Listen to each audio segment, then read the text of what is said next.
জীবনে শান্তিতে থাকতে চাইলে, সুখে থাকতে চাইলে, রাতে সুখে ঘুমাতে চাইলে এই তিনটি বিষয় আপনাকে মেনে চলতে হবে। দেখবেন জীবনটা অনেক অনেক শান্তিময় হয়ে গেছে। নাম্বার এক হচ্ছে, আপনি সবসময় মনে রাখবেন একটা কথা, জীবনে কোনো কিছুই পার্মানেন্ট নয়। সেটা সুখ হোক আর দুঃখ হোক, কারোর থেকে যাওয়া হোক বা কারোর চলে যাওয়া হোক। আজকে আপনি বর্তমান যে অবস্থায় আছেন, কাল ভবিষ্যতে আপনি হয়তো আরও ভালো অবস্থানে যাবেন। যত উপরের দিকে উঠবেন তত নিজেকে বিনয়ী, নম্র বানানোর চেষ্টা করবেন।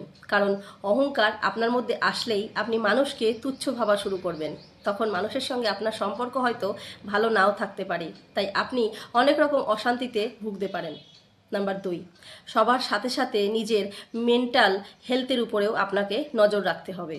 মানে কে কি বলল, কে কি বলেছিল, সেই কথাগুলো মনের মধ্যে পুষে রেখে একটা মানসিক অশান্তিতে ভুগবেন, সেটা আপনার অশান্তি আরও বাড়িয়ে দেবে। কে কি বলল সেই কথা ধরে যদি আপনি বসে থাকেন, তাহলে আপনি মেন্টালি সমস্যার মধ্যে থাকবেন।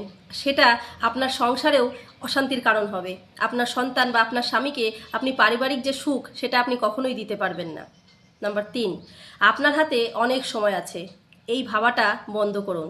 কারণ আপনি হয়তো সকাল থেকে ভাবছেন অনেক কিছু করবেন, অনেক কিছু প্ল্যান করে রেখেছেন, কিন্তু সোশ্যাল মিডিয়া বা এমন একটা আমরা প্ল্যাটফর্মে থাকি, আমরা হয়তো সেই সময়টা রিলস দেখতে দেখতে বা হোয়াটসঅ্যাপে চ্যাট করতে করতে সময় নষ্ট করে ফেলি।